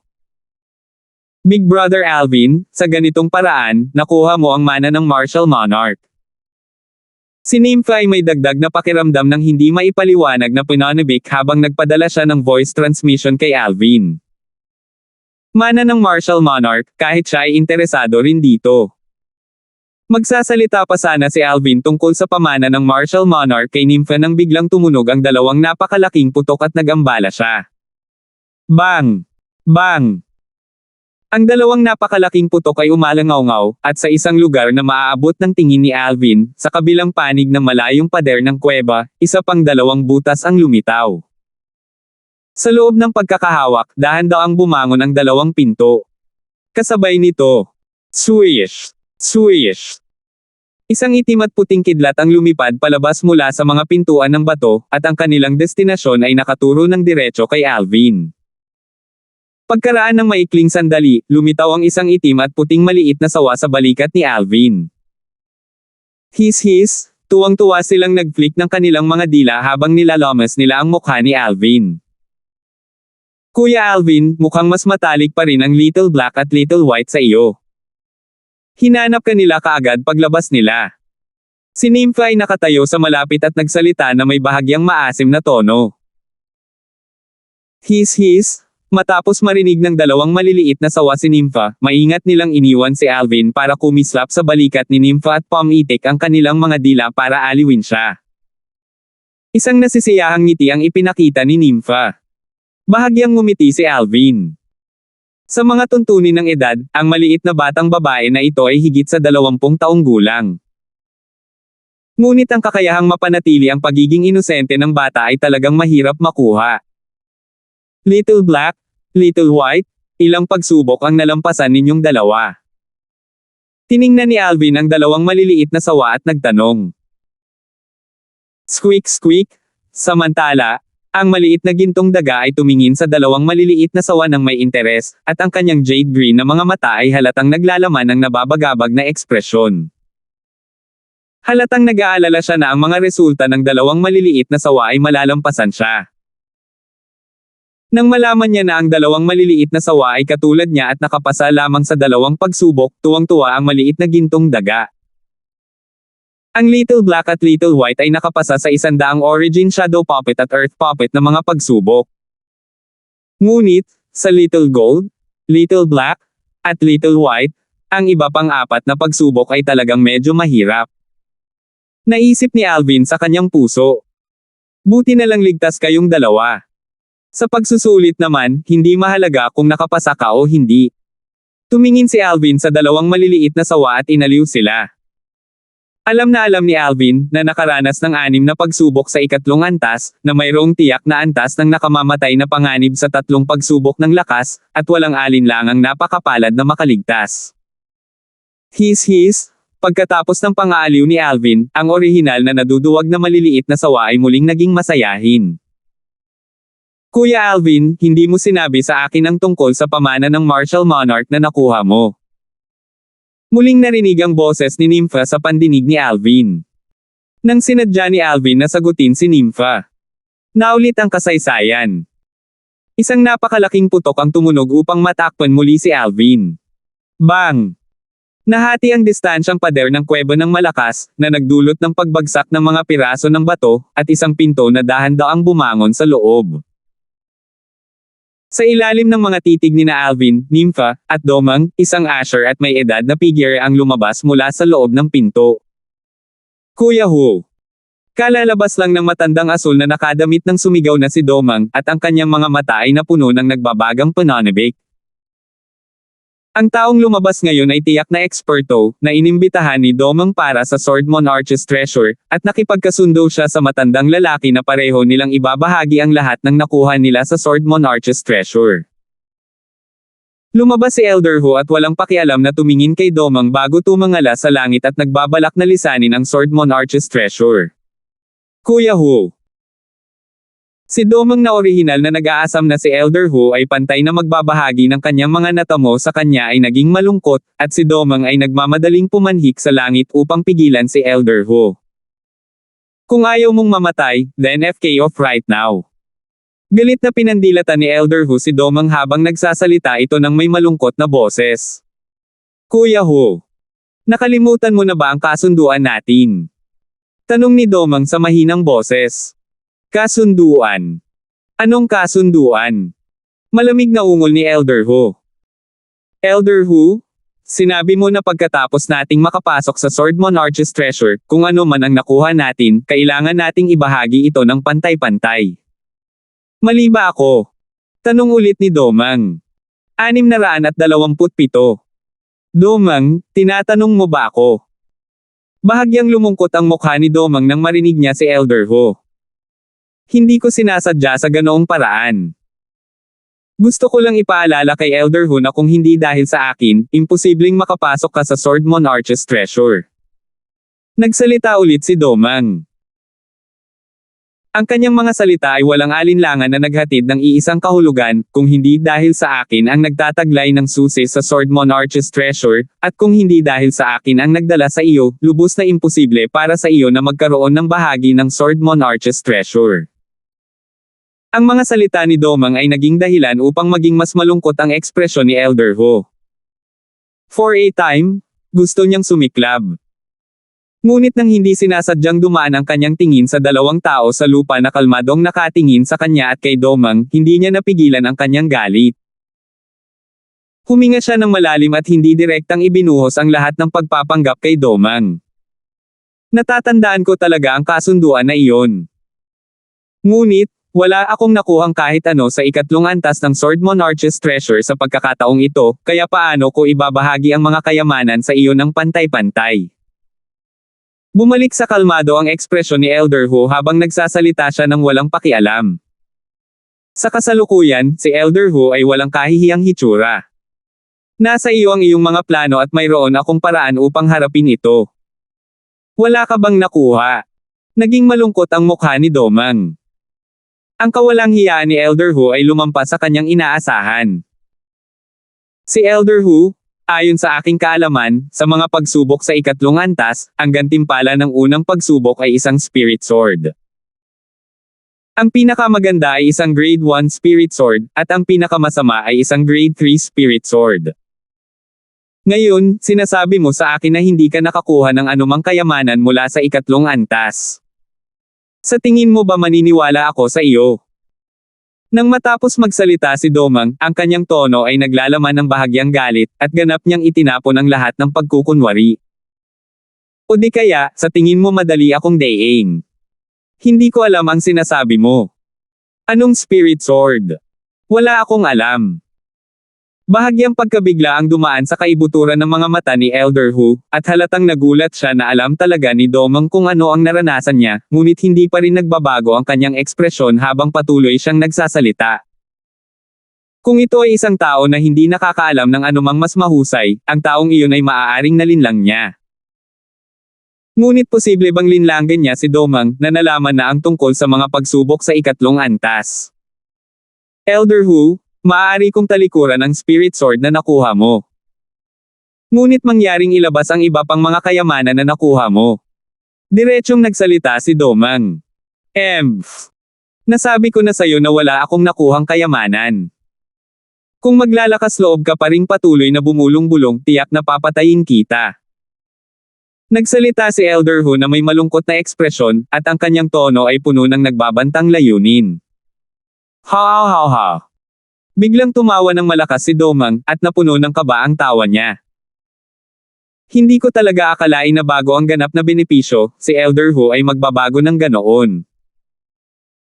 Kung alam ko ng mas maaga, kung gayon kahit na nagdala ako ng aso sa Sword Monarch's treasure, mas mabuti na ito kaysa isama ka.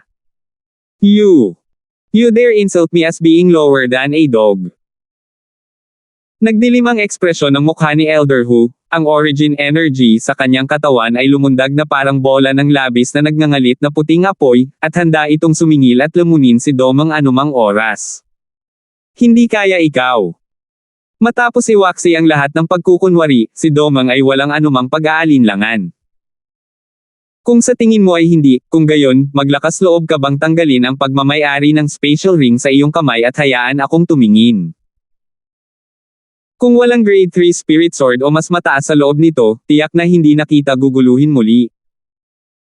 Domang, kung hindi ka pa rin lalayo, tiyak na mamamatay ka ng walang kamatayang kamatayan. Bawat salitang sinabi ni Domang ay naging sanhi ng bahagyang hindi magandang tingnan ng ekspresyon ni Elder Hu, at sa huli, si Elder Hu ay ganap na nag-alab. Ang origin energy sa kanyang katawan ay naging mas malalim, at ang enerhiya ng kanyang konsepto ay bahagyang napapansin sa loob nito. Nakahanda siyang gumawa ng hakbang at patayin kaagad si Domang. Domang, saan mo nahanap ang matandang ito? Talagang napakawalandiya niya. Biglang, si Alvin ay pumailang lang na sa langit upang tumayo sa tabi ni Domang, at siya ay nagkibit-balikat habang siya ay tamad na nagsasalita. Ikaw. Nang makita niya si Alvin na gustong tumayo para kay Domang, naging malungkot ang mukha ni Elder Hu, at bahagyang takot ang nasa pagitan ng kanyang mga kilay. Hindi siya natatakot kay Alvin, ngunit natatakot siya sa batang babae sa tabi ni Alvin. Kahit na nakakuha siya ng ilang benepisyo mula sa ikatlong antas ng Sword Monarch's Treasure, at medyo lumakas ang kanyang lakas, alam niyang malayo pa siya sa pagiging katapat ng batang babae na ito. Masyadong malaki ang agwat sa pagitan ng Void Initiation Stage at Void Interpretation Stage, tulad ng bangin na mahirap lampasan. Ano naman sa akin? Medyo tamad na sumulyap si Alvin kay Elder Hu habang nagtatanong ito ng walang pakialam. Ang usaping ito ay isang pribadong bagay sa pagitan namin ni Domang, sana huwag kang makialam. Huminga ng malalim si Elder Hu at sinubukan ang kanyang makakaya upang sugpuin ang apoy ng galit sa kanyang puso. Paano kung kailangan kong makialam? Isang ngiti ang biglang sumilay sa mukha ni Alvin. Siya ay ngumiti ng maliwanag at napakatalino, ngunit nang ang ngiting ito ay pumasok sa mga mata ni Elder Hu, sa halip ay naging sanhi ito ng pagkabigla sa kanyang mukha. Ngunit mabilis na bumalik sa normal ang ekspresyon ni Elder Hu, at tinitigan niya na masama si Domang bago sinabi sa pamamagitan ng voice transmission, Domang, panalo ka sa pagkakataong ito. Kahit na iligtas ko ang iyong buhay ngayon, hindi ka magiging maswerte sa hinaharap. Pagkatapos niyang magsalita, umakyat si Elder Hu sa langit at balak umalis. Nang makita nila si Elder Hu na gustong umalis, si Domang at Alvin ay tumayo sa kinatatayuan at hindi kumilos. Whoosh! Sa sandaling ito, isang malamig na hangin na puno ng malamig na aura ang dumaan, at isang magandang figure ang lumitaw sa labasan. Ito ay isang batang babae na may dilaw na damit, at habang nakatayo siya, ang hangin sa paligid ay tila nagyelo dahil sa malamig na aura na lumabas mula sa kanya. Maganda ang hitsura ng dalaga, at halatang halata na kapag siya ay lumaki, tiyak na siya ay isang drop-dead gorgeous beauty. Young Miss Nympha.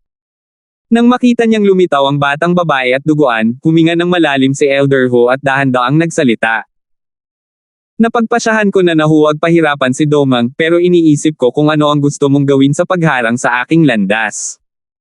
Anong gusto kong gawin? Ang dalagitang nakadamit na dilaw ay si Nympha, at nang marinig niya si Elder Hu, isang ngiti na parang demonyo ang namulaklak sa kanyang mukha. Natural na gusto kitang patayin. Halos sa sandaling matapos magsalita si Nympha, ang hangin sa paligid ay naging bahagyang mas malamig. Namutla ang mukha ni Elder Hu. Whoosh! Sa sandaling ito, gumawa ng hakbang si Nympha. Sa pagtaas ng kanyang kamay, isang malakas na hangin na nagyayelong lamig sa sukdulan ang Tangean, at binalot nito si Elder Hu mula sa lahat ng direksyon, dahilan upang wala siyang matakasan. Hindi. Ang mukha ni Elder Hu ay namutla habang siya ay sumisigaw ng malungkot, at pagkatapos ay ang origin energy sa ilalim ng kanyang mga paa ay tumaas ng gusto niyang tumakas bago siya nagyelo sa isang ice sculpture. Pero makakatakas kaya siya? Hindi na kailangang sabihin, ang bilis ng isang ikawalong antas ng Void Initiation Stage martial artist ay napakabilis. Ngunit ito ba ay mas mabilis kaysa sa bilis ng pag-atake ng isang eksperto sa Void Interpretation Stage tulad ni Nympha? Ang sagot ay hindi. Swoosh! Ang malakas na hangin na nagyayelong lamig hanggang sa sukdulan ay tumakip sa katawan ni Elder Hu, na naging dahilan upang hindi siya makatakas. Sa susunod na sandali, ang katawan ni Elder Hu ay tumigas at huminto sa lugar bago nag-transform sa isang parang buhay na iskultura ng yelo. Sa pamamagitan ng layer ng yelo, makikita ang mga masikip na mga mag-aaral at nag-aalalang ekspresyon ni Elder Hu, at kung gaano siya nakaramdam ng takot at kawalan ng pag-asa bago siya naging isang ice sculpture ay makikita mula rito. Ang origin energy kay Elder Hu na na-freeze sa isang ice sculpture ay unti-unting nakilala, at sa wakas ay nawala ito ng walang bakas. Samantala, ang ice sculpture ay nahulog at bumagsak sa lupa, na nagiging mga piraso na sumasakop sa buong lupa.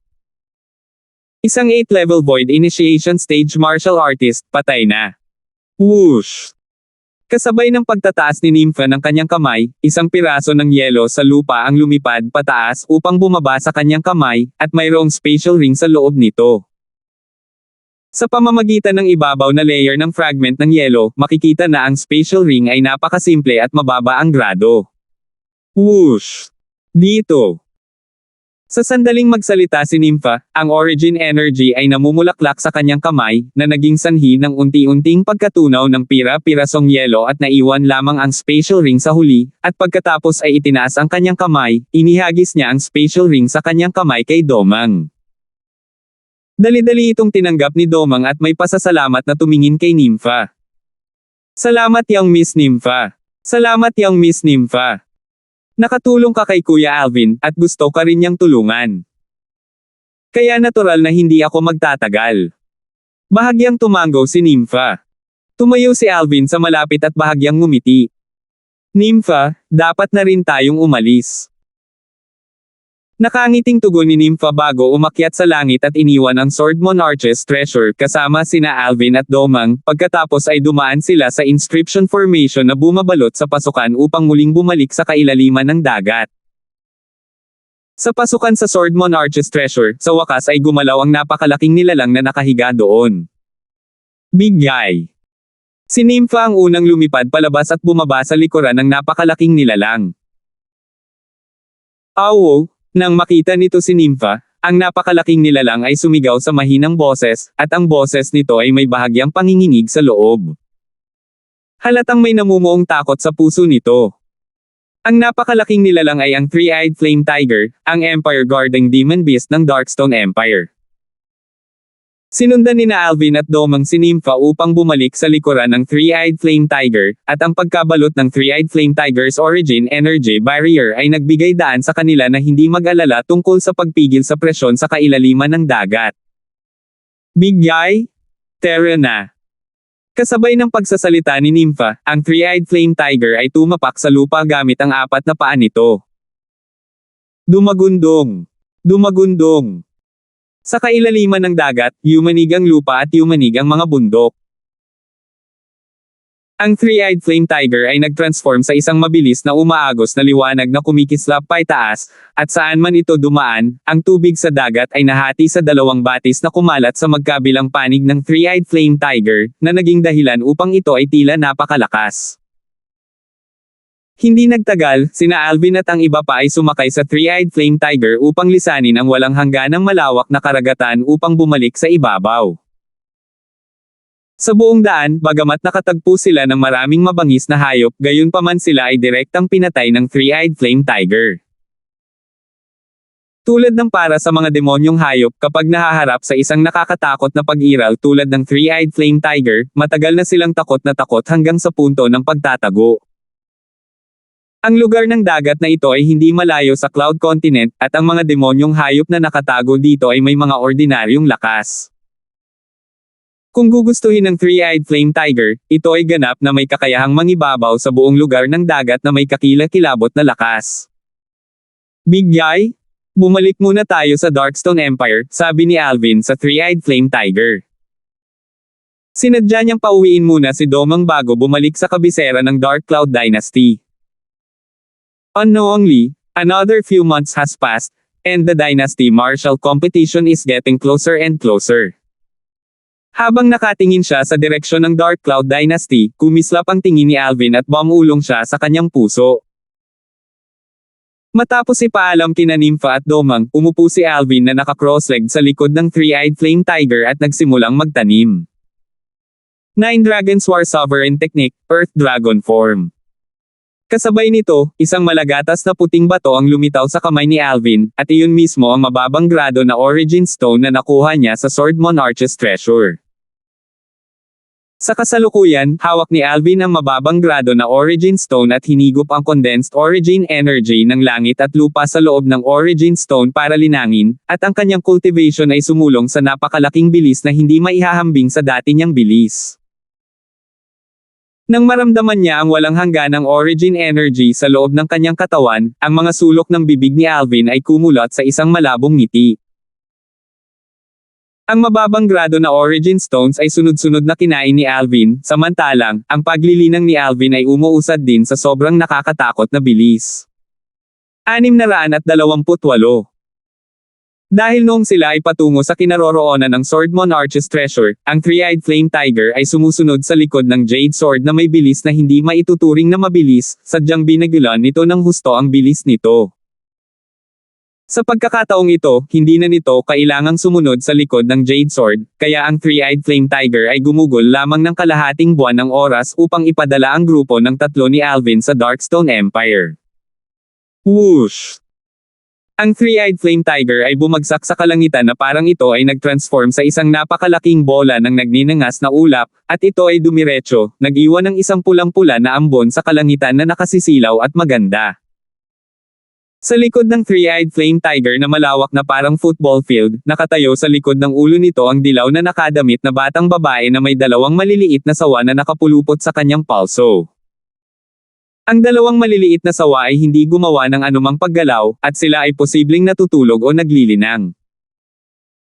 Sa malapit, isang matipunong nasa katanghaliang gulang na lalaki ang nakaupo na naka-cross-legged habang tahimik siyang naglilinang. Mayroon ding isang binata na nakasuot ng violet na nakakross ang paa sa di kalayuan, at hindi gumagalaw ni Katie Ting, na para bang isang iskultura na walang kahit Katie Ting na bakas ng buhay. Ang maliit na gintong daga na nakapatong sa balikat ng binata na nakadamit ng violet ay biglang nagising bago dahan-daang tumayo at tamad na nag-inat. Matapos niyang mapansin ang violet na nakadamit na binata ay naglilinang pa rin, ang maliit na gintong daga na berdeng mga mata ay kumikislap saglit bago naging isang gintong liwanag na direktang kumislap patungo sa malayong dalagitang nakadamit na dilaw. Makalipas ang ilang sandali, dumating siya sa balikat ng dalaga. Ate Nympha, Ate Nympha. Ang maliit na gintong daga ay tumayo sa balikat ng batang babae at bahagyang hinimas ang leeg ng batang babae na puti tulad ng jade, at siya ay tila napakakilala. Munting ginto, nagising ka na. Bahagyang ngumiti si Nympha bago iniunat ang kanyang kamay upang haplasan ang maliit na gintong daga.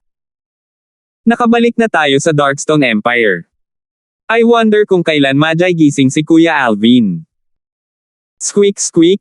Napatingin ang maliit na gintong daga sa binata na nakadamit ng violet sa di kalayuan na nakapikit ng marinig ito, at ang kanyang mga mata ay kumikislap na may bahagyang pag-asa. Tahimik na lumipas ang oras. Hindi nagtagal, nagising ang matapang na nasa may edad na lalaki na nakaupo sa malapit, at isang alon ng pananabik ang bumalot sa kanyang mukha nang tumingin siya sa walang hangganang lupa sa ilalim ng kanyang mga paa. Darkstone Empire. Nakabalik na ako sa wakas. Bilang isang tao mula sa paligid ng lugar na ito ng Darkstone Empire, pamilyar siya sa lugar na ito. Hindi pa nagigising si Kuya Alvin.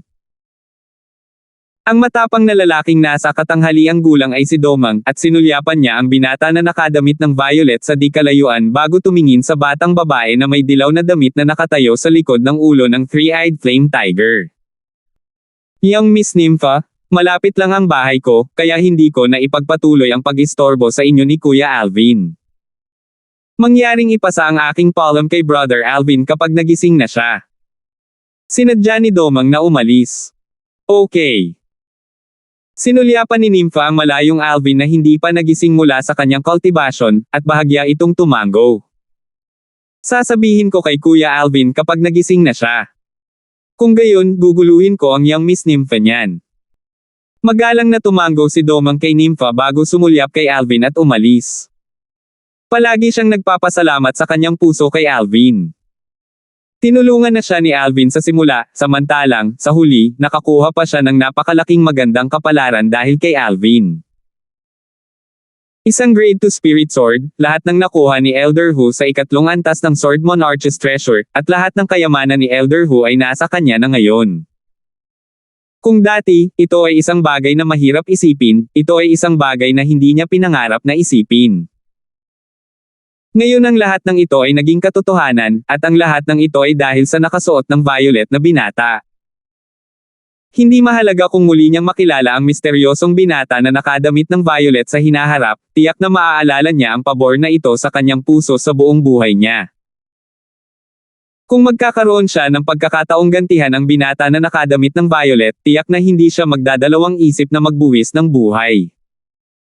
Makalipas ang ilang araw, dumating ang Three-Eyed Flame Tiger sa hangganan sa pagitan ng Darkstone Empire at Dark Cloud Dynasty. Biglang, isang bola ng nakasisilaw na puting apoy ang biglang tumaas sa katawan ng binata na nakadamit ng violet na nakaupo na naka-cross-legged sa likod ng Three-Eyed Flame Tiger, at ang kulay puti na apoy ay walang tigil na bumangon. Whoosh! Sa ilang sandali, ang puting kulay na apoy ay tumaas sa limitasyon, at sa gilid ng apat na sinaunang may sungay na dragon silhouette na lumitaw sa itaas niya, isa pang dalawang sinaunang may sungay na dragon silhouette ang lumitaw. Nakalusot ako. Nanginginig ang anyo ni Alvin, at ang kanyang pakiramdam ay lumakas nang bigla niyang imulat ang kanyang mga mata at isang umaagos na liwanag na nakasisilaw na parang hanay ng mga bituin ng damaloy sa kanyang mga mata. Sa sandaling ito, kung may tumingin sa mga mata ni Alvin, mapapansin nila na bukod sa isang hibla ng umaagos na liwanag na kumikislap sa kaibuturan ng mga mata ni Alvin, mayroon ding dalawa pang hibla ng malamlam na ilaw na bahagyang nakikita. Siyempre, ang malalalim na ilaw ay hindi umiiral sa loob ng mahabang panahon, at sila ay ganap na napatay hindi nagtagal. Isang maikling flash at wala nang iba pa. Crack crack! Biglang, mahigpit na kinuyam ni Alvin ang kanyang mga kamao, dahilan upang biglang tumunog ang alon ng mga tunog ng mga buto, at ito ay malinaw at nakalulugod sa tainga. Lalong lumakas ang aking lakas. Nang maramdaman niya ang lakas na nakapaloob sa kanyang katawan, hindi napigilan ni Alvin na huminga ng malalim, at ang kanyang mukha ay nababalot ng tuwa. Pagkatapos niyang makapasok sa ika-4 na antas ng Void Initiation Stage, ang kanyang lakas ay nadagdagan ng lakas ng dalawang sinaunang may sungay na dragon ng sabay-sabay. Ang nasabing pagtaas ay maaaring ituring na unang pagkakataon na nakakuha si Alvin ng ganoong kalaking pagtaas sa buong buhay niya, at nagtakda ito ng bagong record. Kuya Alvin. Sa sandaling ito, narinig ni Alvin ang isang parang bata na boses. Swish! Isang gintong liwanag ang gumalaw sa kanya upang agad na tumama sa balikat ni Alvin upang ipakita ang isang malambot at mabilog na figure. Ito ay tiyak ang maliit na gintong daga. Munting ginto. Iniunat ni Alvin ang kanyang kamay upang hawakan ang maliit na gintong daga sa kanyang kamay, at bahagya siyang ngumiti. Nag-breakthrough ka ba sa panahong ito?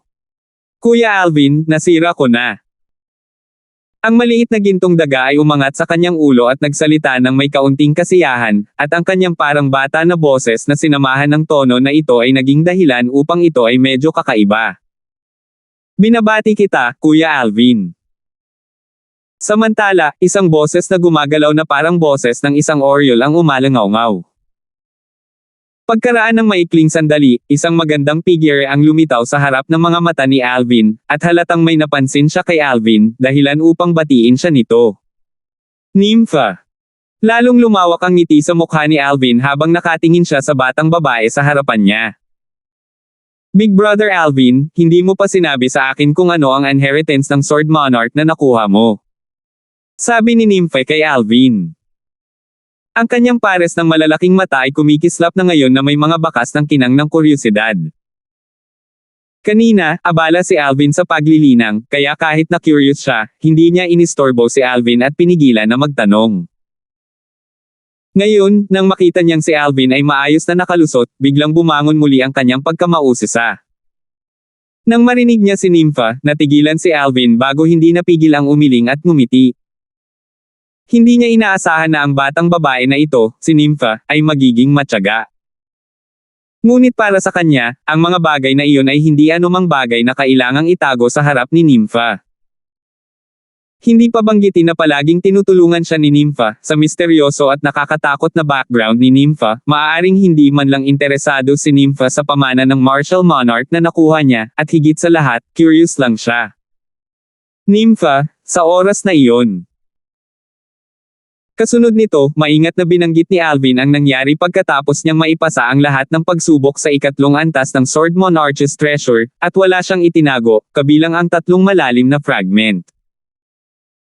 Nympha, kung interesado ka sa alinman sa 3 profundity fragment, maibibigay ko ito sa iyo, sabi ni Alvin kay Nympha. Kahit na ang profundity fragment ay labis na mahalaga, ito ay mas mababa sa damdamin sa pagitan niya at ni Nympha sa kanyang puso. Kung kailangan ito ni Nympha, kahit na ibigay niya ang lahat ng 3 profundity fragment, hindi siya masimangot kahit kaunti. Ayon sa kasabihan, kapag ang isa ay nakatanggap ng mga patak ng pabor mula sa iba, dapat bayaran ito ng isang bukal. Sa paglalakbay sa Sword Monarch's treasure sa pagkakataong ito, kung hindi dahil sa pagtulong ni Nympha sa kanya sa lahat ng paraan, malamang na hindi niya makuha ang isa sa 10 posisyon upang tumungo sa ikatlong antas sa kanyang paglilinang. Alam ni Alvin ang kanyang sariling lakas tungkol dito. Masasabing lahat ng nakuha niya sa Sword Monarch's treasure ay ibinigay sa kanya ni Nympha. Kung hindi dahil kay Nympha, malamang na wala siya. Big Brother Alvin, dapat mong itago ito para sa iyong sarili. Kakailanganin mo ang Wind Profundity Fragment at Lightning Profundity Fragment sa hinaharap. Kung tungkol sa Sword Profundity Fragment, marahil ay magagamit din ito sa hinaharap. Umiling si Nympha at tinanggihan ang mabuting hangarin ni Alvin. Nang nahaharap sa tukso ng Profundity Fragments, hindi man lang kumaibot ang mga kilay ni Nympha. Nagdulot ito ng labis na pagkagulat ni Alvin sa kanyang puso at lalo pang nag-usisa tungkol sa background ng batang ito. Ano ba talaga ang background na taglay ni Nympha? Kahit na ito ay ang Rebirth Martial Emperor sa lahat ng mga taon na iyon, kahit na ito ay sa lawak ng pagiging sobrang excitement, ngunit malamang na hindi niya mapanatili ang ganoong katahimikan bago ang isang Profundity Fragment. Siyempre, dahil ayaw ni Nympha, hindi iginiit ni Alvin. Katulad ng sinabi ni Nympha, ang Wind Profundity Fragment at Lightning Profundity Fragment ay parehong Profundity Fragment na kakailanganin niya sa hinaharap. Tungkol sa Sword Profundity Fragment, si Alvin ay mayroon ng plano sa kanyang puso, susubukan niya ang kanyang makakaya upang simulan ang pag-unawa sa Sword Force at maging ang Sword Concept kapag nilinang niya ang 9 Tribulation Sword Control Technique. Nagkataon lang na may hawak akong Sword Concept Fragment. Hanggat naiintindihan ko ang Sword Concept, maiintindihan ko ang Sword Concept Fragment na iyon at madaragdagan ang lakas ng Sword Concept ko. Naalala pa ni Alvin na ang Sword Concept Fragment na nasa kanya ay tiyak na nakuha sa dulo ng unang antas ng Sword Monarch's treasure, at ito ay isang bagay na nakuha lang niya pagkatapos umasa sa kakayahan ni Nympha. Kuya Alvin, nakapasok na tayo sa teritoryo ng Dark Cloud Dynasty ngayon. Balak kong sumali sa Dynasty Martial Competition kasama ka, ano sa tingin mo? Kinusat ni Nympha ang kanyang pares ng bastos na mga mata habang nakatingin kay Alvin at nagtanong. Napaawang ang mga sulok ng bibig ni Alvin nang marinig niya si Nympha. Ang batang babaeng ito na si Nympha ay gustong lumahok sa Dynasty Martial Competition.